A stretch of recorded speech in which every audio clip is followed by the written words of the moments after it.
Committee, I want to offer up the fulsome welcome that I received when I walked in the room. So good morning, everybody. Good morning. In the room here, Steve Potter, Teresa, Joycelyn, John. And so we have three members of the building committee in person at the administrative offices. I think Michelle is online, and I don't know if anybody else has been able to join, but Cody, can you give us well, let's just do the roll call. Okay, Brent. Here. Michael. Joycelyn. Here. John. Here. Debbie. Did you say me? I don't know. This is Yummy. Oh, okay. Hi, Yummy. Good morning. Morning. I don't know if you said, I don't know if that was my name or not. You just sort of went out. Yeah, that was me. Yummy. Oh, okay. Thank you. Good morning. Good morning. Michelle. Here. Okay, thank you. Good morning. Morning, Michelle. Good morning. And Cody, could you tell us any other members or any other people who are on that you know of by name?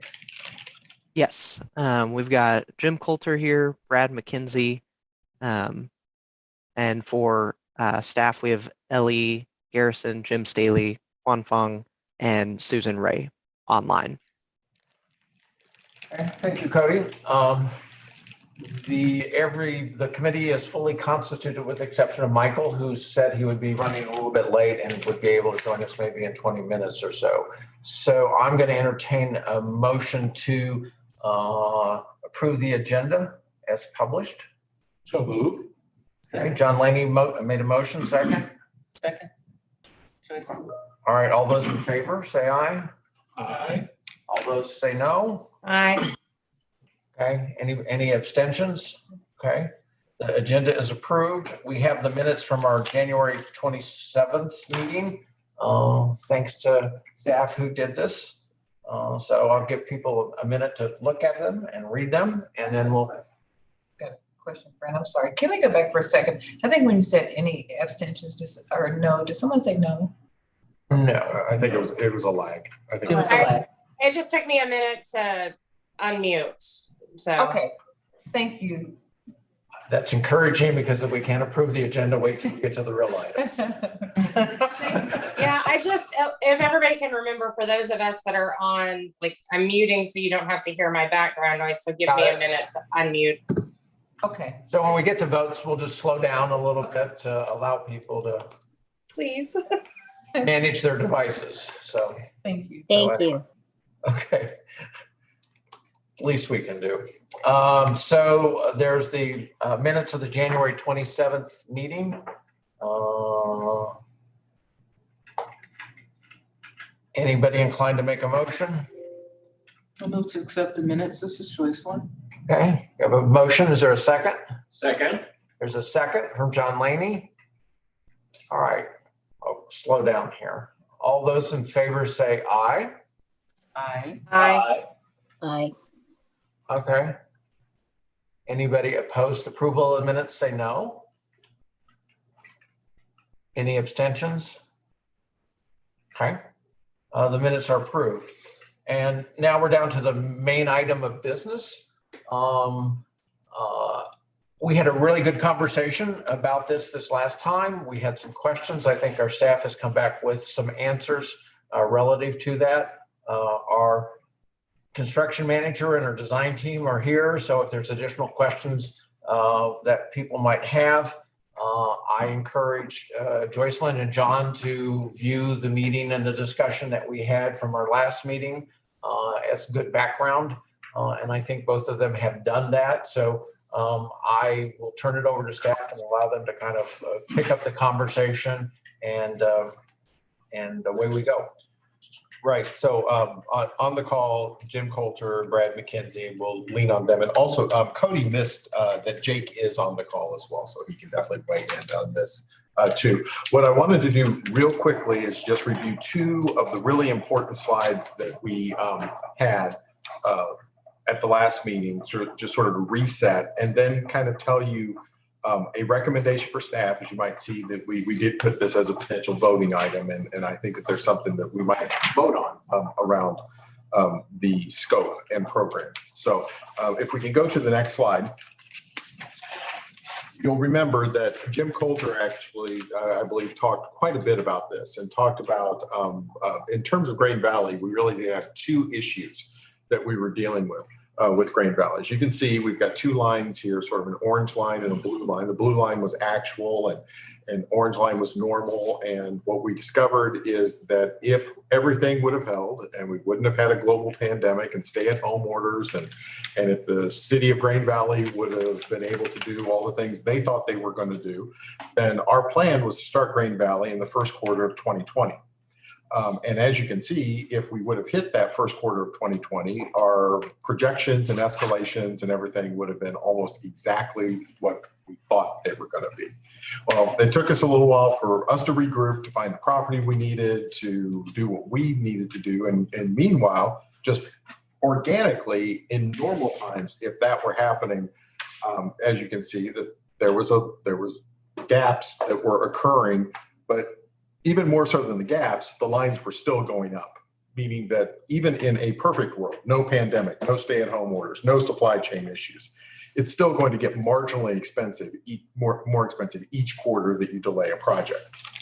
When you combine that with the issues that we've had with the economy, then what we're seeing is, that the move of the project, the delay of the project that occurred for many different reasons, essentially began to raise the projected prices of the project by about 10%. And then when you started adding in the inflation and the things that we've started seeing in the last few quarters, it's raised it about another 10%. So prices are much higher than we would have expected. And I would argue in some cases, we might be able to go back 12 months and see that there was going to be this problem, but we definitely couldn't have gone back to 2018 when we started this project and project something like this. Jim, how did I do? Anything I should add? You did a great job, Steve. I think you hit that last thing on the head. Is the only thing I was going to mention is that we did establish this back in 2017 on where to, based on our schedule of which priorities we had and to establish that escalation curve back in 2017. Actually has worked very well if we were able to hit our schedules, right? And no cause of anybody else, that just sliding to the right is one impact. The second one is just the hyper escalation that we're dealing with in today's crazy volatile world. Thanks for the additional input, Jim. So if we go to the next slide, this was another important slide that we looked at. So that basically what staff kind of brought in terms of discussion last time were three options. Option A, which is essentially build what we had planned to build back in 2017, 2018, do that. But don't really, don't really change any scope or anything, just carry on. And doing so was put this well above budget. Option C, follow the budget, do exactly what our budget says that we're going to do.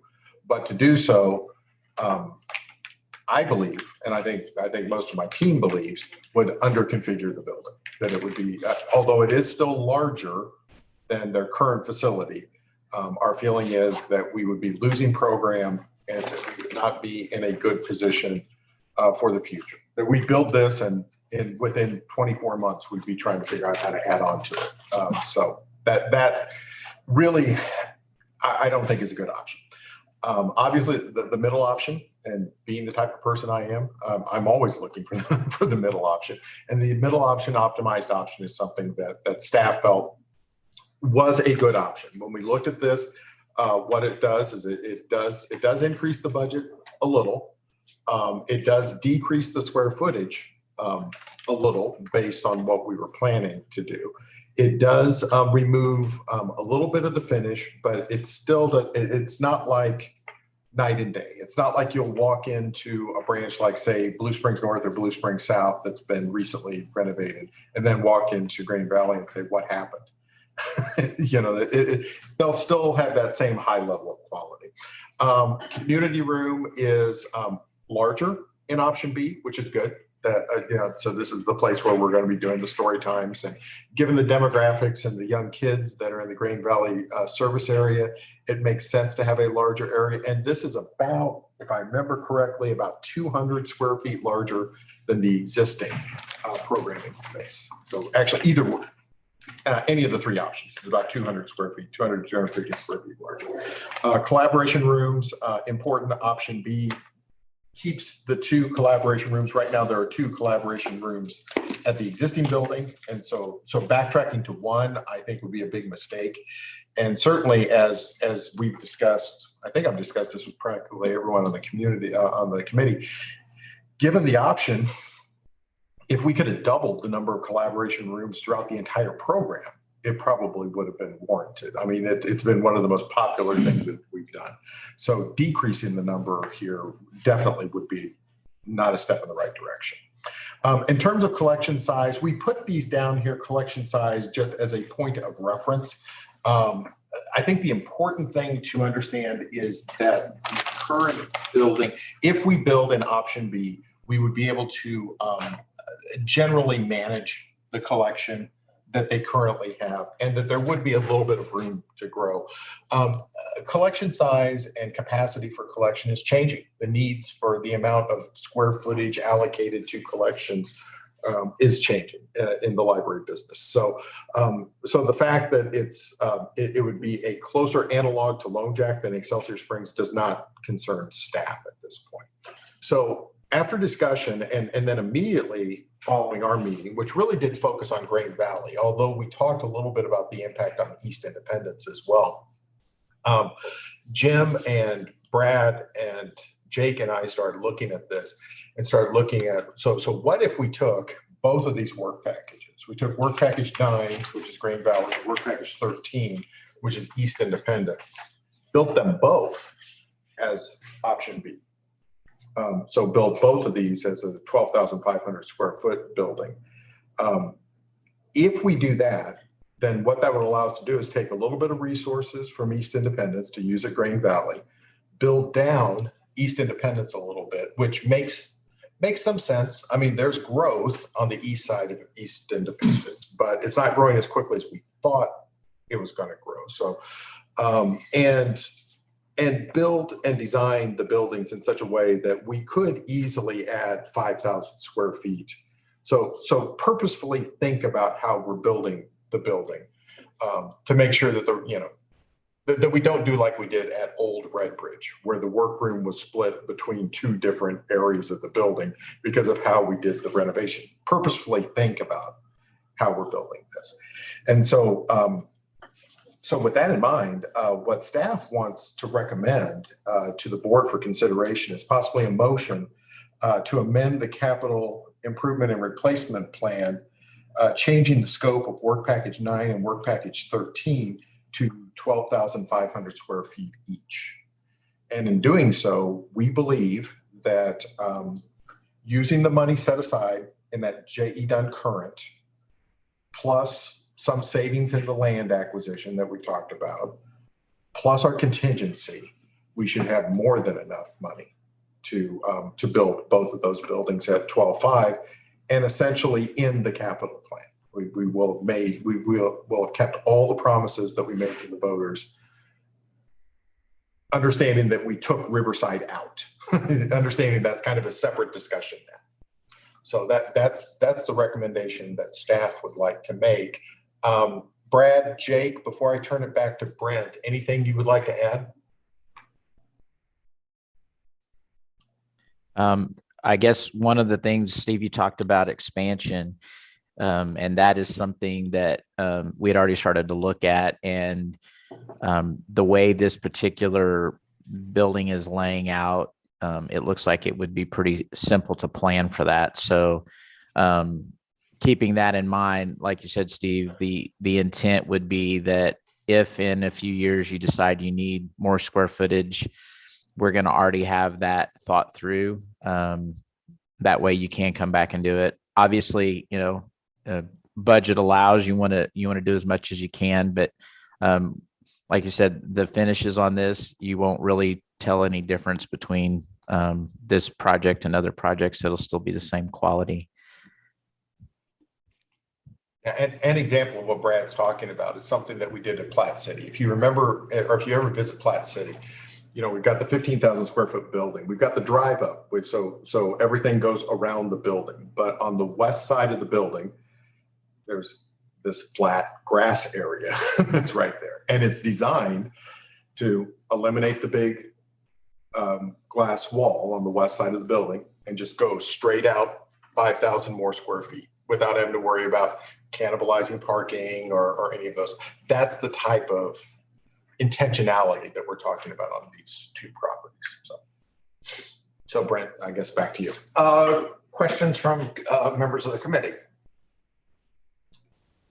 Well, just a little bit of unease, I guess, about the East Independence issue. This is not the first time I've voiced that, and I still wonder. Well, let me ask a question before going into that.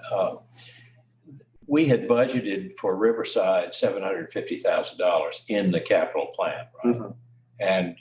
And whatever we do with Riverside, ultimately, that $750,000 is going to be spent, right? Yes. All the options include that. Yes. And that $750,000 that you're talking about would be spent on Riverside. We yes. would do that as part of this change of scope. Okay. All right. So that's included in anticipating the income and the amount of money that we'll have available to finish projects. That $750,000 is accounted for. Yes. Okay. All right. Okay. Well, that makes me feel better about that. I don't know. It seems to me like the East, we've put a library in the most needed place in East Independence, I think, and is doing extremely well. And tell me the name of it again, because I've forgotten. Farview. Yeah, and it's still doing well and well used, well attended, doing what it was set out to do. No, I mean, we're lagging. I mean, but it's COVID. Lagging because of COVID. Yeah, right. Okay. But if it weren't for COVID, you would anticipate that it was doing a pretty thorough job in the space that's available for it, and the location of it, and so forth. Okay. And do we have any projection from Independence as to what growth in the areas which are not well populated at the present time in this area? What's the growth forecast in that area from the city of Independence?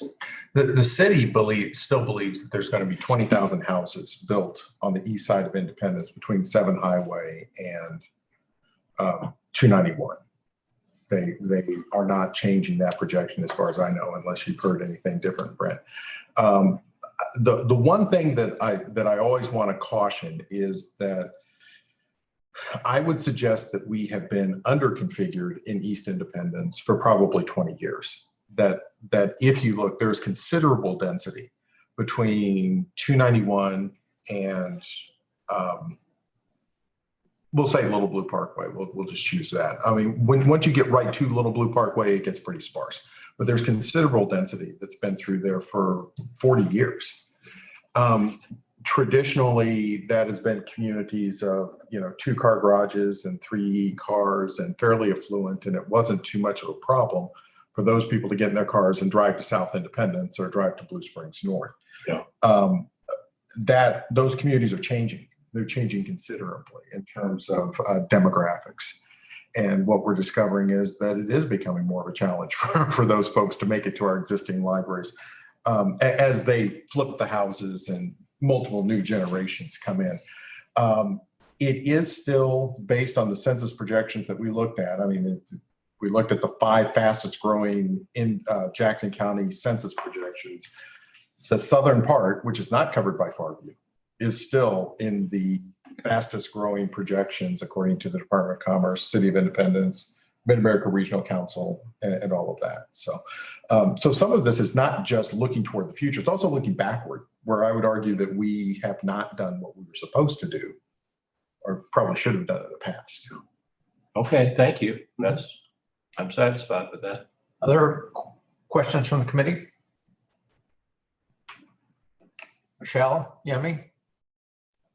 Yeah, I'm still I'm- a little. I'm I'm good. This is Yummy. I'm still a little confused about the budget. I thought last time we were going to have to take some of the money, not from Riverside, but from what's the one of the last places we're going to build. We talked about just buying the property and not doing the building. What was that? Which one was that? East Independence. That was East Independence, yeah. Okay, so I just want to make sure I understand where the money's coming from. Is it coming from Go that? ahead, Yemi, sorry. No, I just paused. I'm sorry. Is it coming from, are we taking the money that we're not spending on finishing the East Independence? So anyway, if you can clarify again, where is the money coming from? I'm going to provide an answer, and you know, if we can, staff wants to elaborate at all. Basically, Green Valley was down at 15,000 square feet. The recommendation is 12,500, so that's 2,500 square feet reduction. East Independence was down for 20,000 square feet, and the recommendation is to go down to 12,500. So when you take the two projects, we're basically reducing this overall square footage by 10,000 square footage. So it's not about not building a new library in East Independence. It's building a smaller version of the library designed in such a way that it could be expanded. I think Brad McKenzie said something that was interesting to me is that during the course of the building program, and I hope he could speak to this, we've learned how to use space more efficiently. And so that the 12,000 square foot library may serve functionally as efficient or more so than the 15,000 square feet. So we've learned things in the course of designing and building libraries that said square footage doesn't need to be as large as we might have anticipated. So we're realizing those savings and those benefits at the end of our building program, without having to sacrifice service.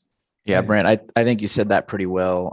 There's efficiency in the layout and the design of the spaces. And then also, as Steve mentioned, there's kind of that balance now between services and collection, and a little smaller collection, a little bit more services.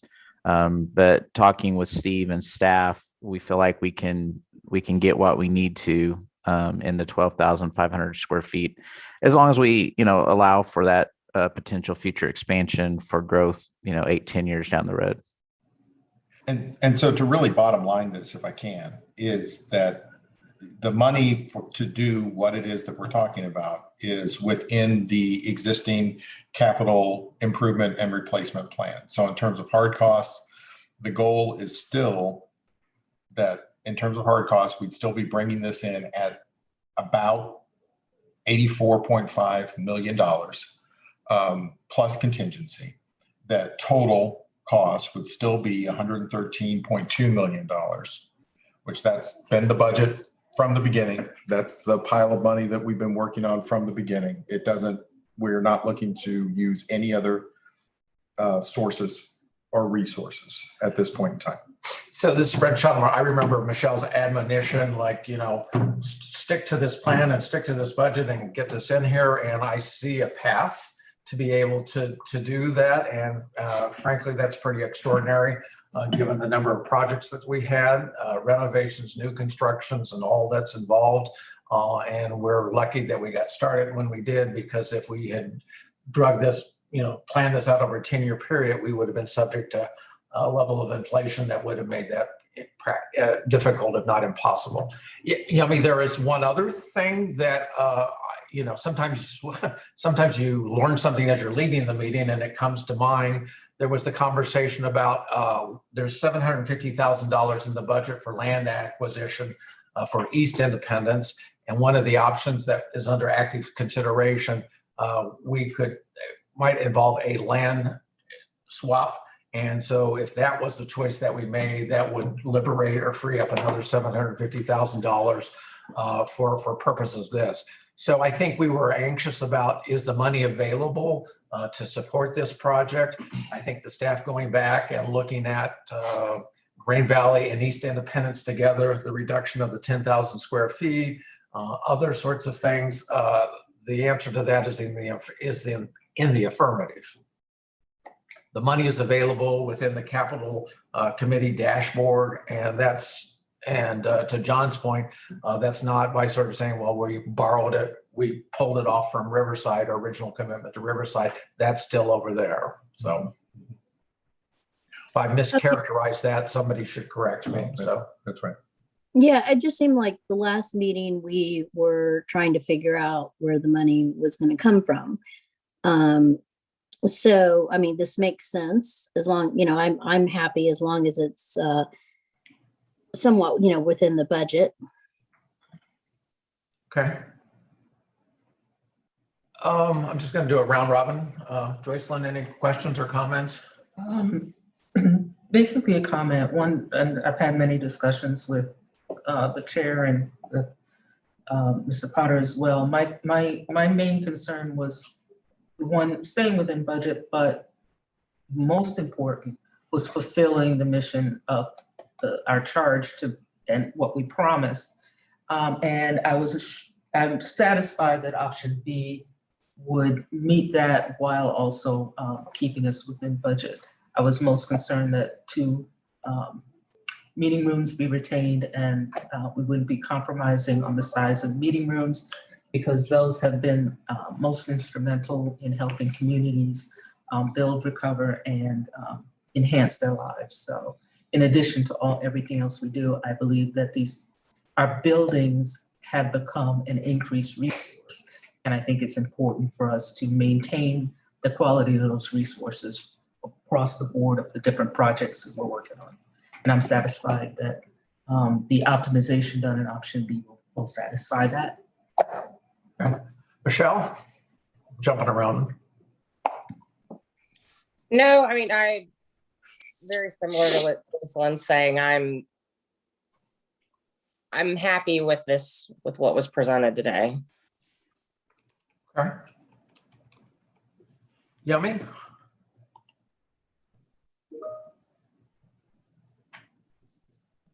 Yeah, sorry, I had to unmute. Yeah, no, that's fine. Okay.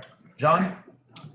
Yes, I'm fine with just the one note that we're still undecided about Riverside, and that's going on and will go on in the future. And I think for a long time now, because of the nature of the discussions and negotiations with Riverside, we've always felt that would be a separate project and it would be outside, except for the $750,000, which was allocated in the capital budget. Except for that, any additional amount that we would end up spending at Riverside would have to come from some other source. So as long as we're clear on that point, I would hate to adopt this and then have somebody say, well, wait a minute, you guys forgot about Riverside. Well, no, we didn't forget about Riverside. So I just wanted to put that caveat in. Appreciate that, John. Riverside looms large in my mind. So I'm going to try and construct a motion and see if it meets what staff requirements are. I think I heard Steve Potter say is that the motion would be to reduce the square footage for Green Valley from 15,000 to 12,500.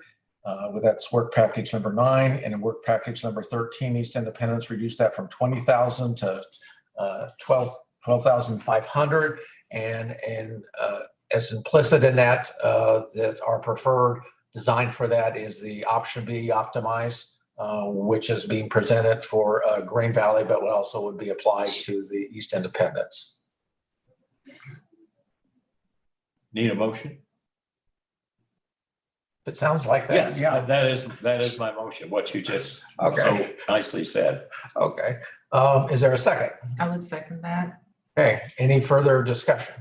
I would want it reflected in the minutes that we, in adopting this, the design would also implicitly include the ability to expand. Okay.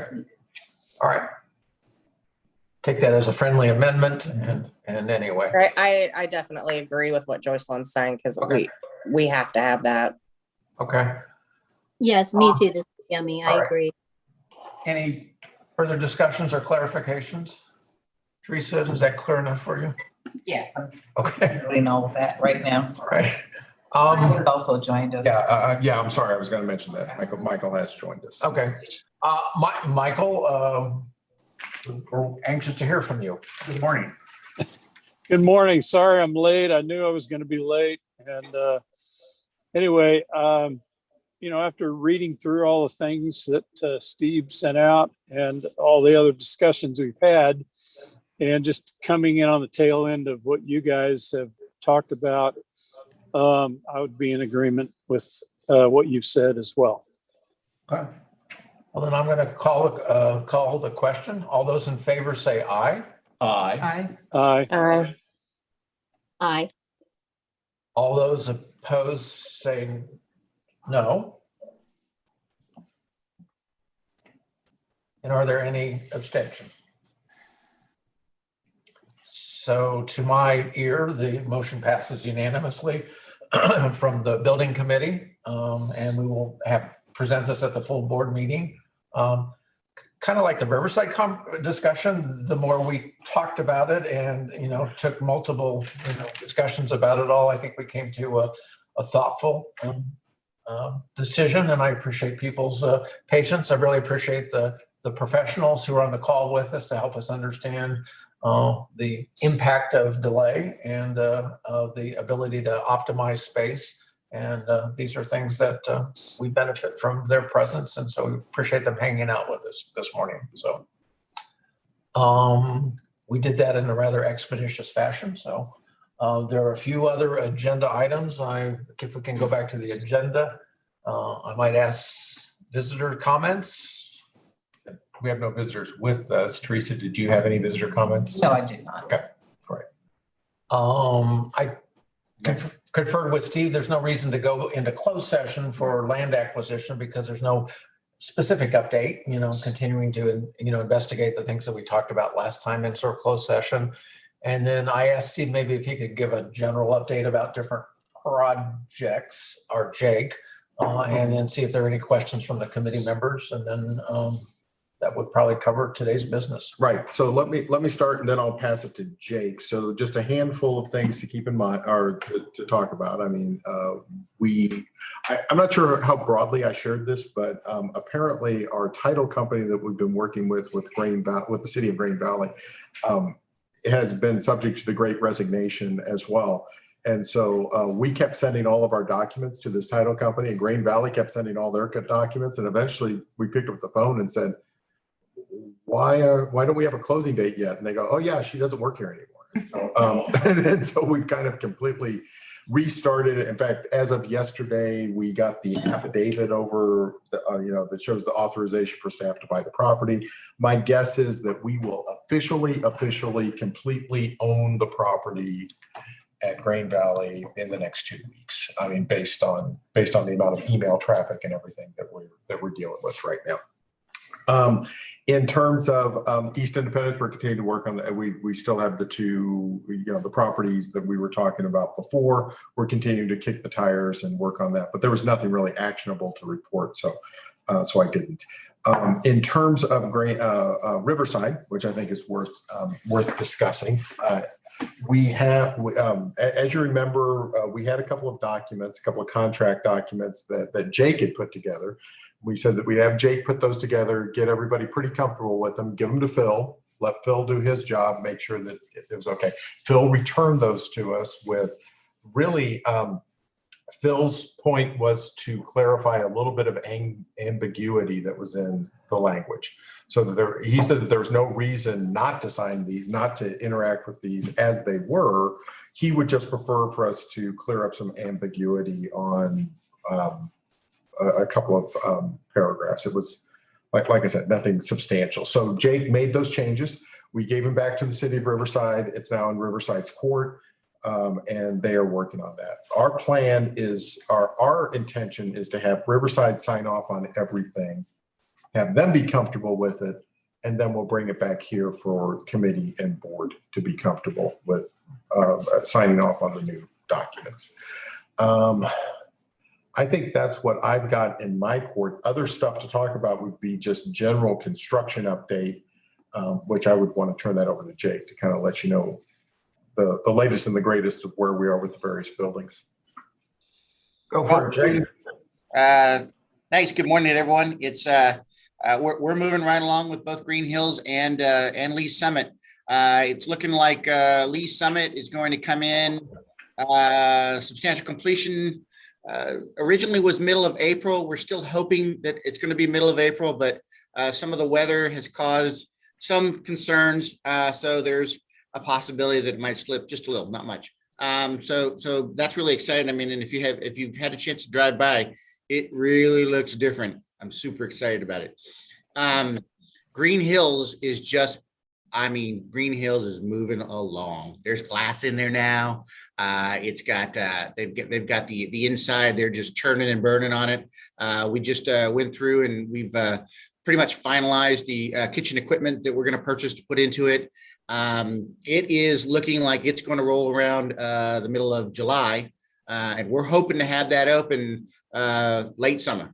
That's about as good a time period as I can give you on it. But let me just say we are pushing and pushing and pushing because we want to get that open as soon as possible to get the library service out there. Demolition for North Oak is going to start tomorrow. They're going to do the roof. But the exciting part, the part that we thought that you all might want to see is going to probably be on Tuesday.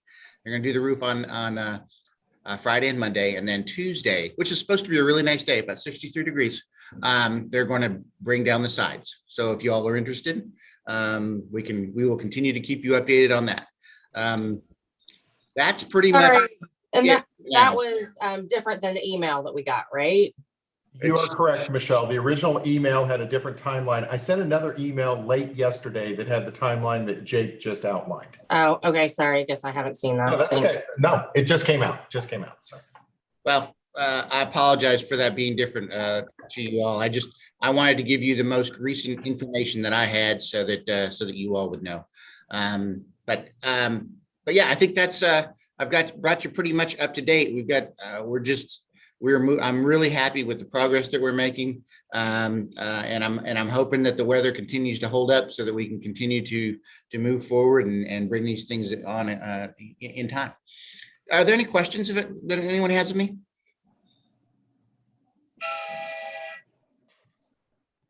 Yeah, I have one, Jake, on the Lee Summit branch. How far along? I haven't been back lately, but how far along is the new entry going to be available for people to use prior to the building being completed?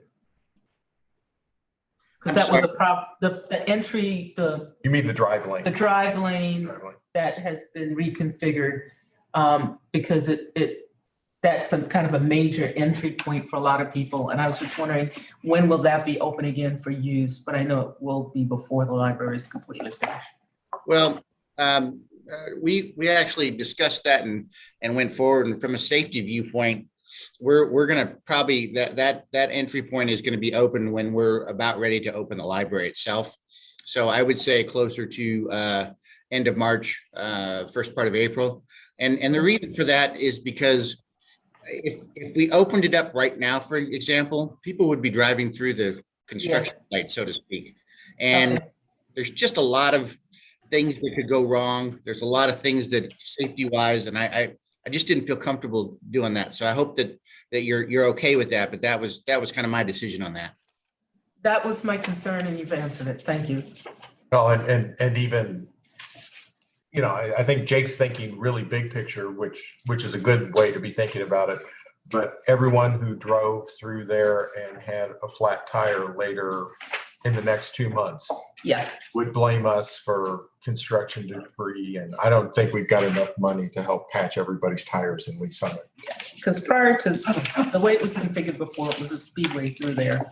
And I hope. Yeah, we've tried to address that. Yeah. We tried to address that with the new design. So the only other thing that I would add that Jake didn't talk about is we are still holding on any sort of official opening of the Woodneath Auditorium, in part because we weren't doing community programming, but actually community programming is going to start on Monday.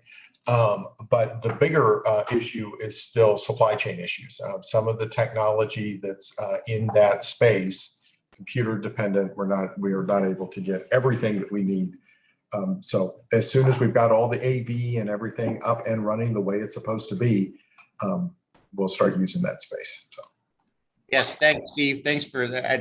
I did not talk about that, and I should have. You're exactly correct. We're just having some really big supply chain issues on a couple of the major components of making a production happen at the auditorium. Right now, you could go and you could sit, and someone could probably perform, but it'd be really hard to hear, and it would be really hard to see any kind of graphics or anything on the screens because we just don't have that capability yet. So hopefully that's illuminated a little bit more. We are continuing to work on it. It's a beautiful building. There's just been a lot of great stuff going on out there. So thanks again, Steve. Any other questions from committee members who are online?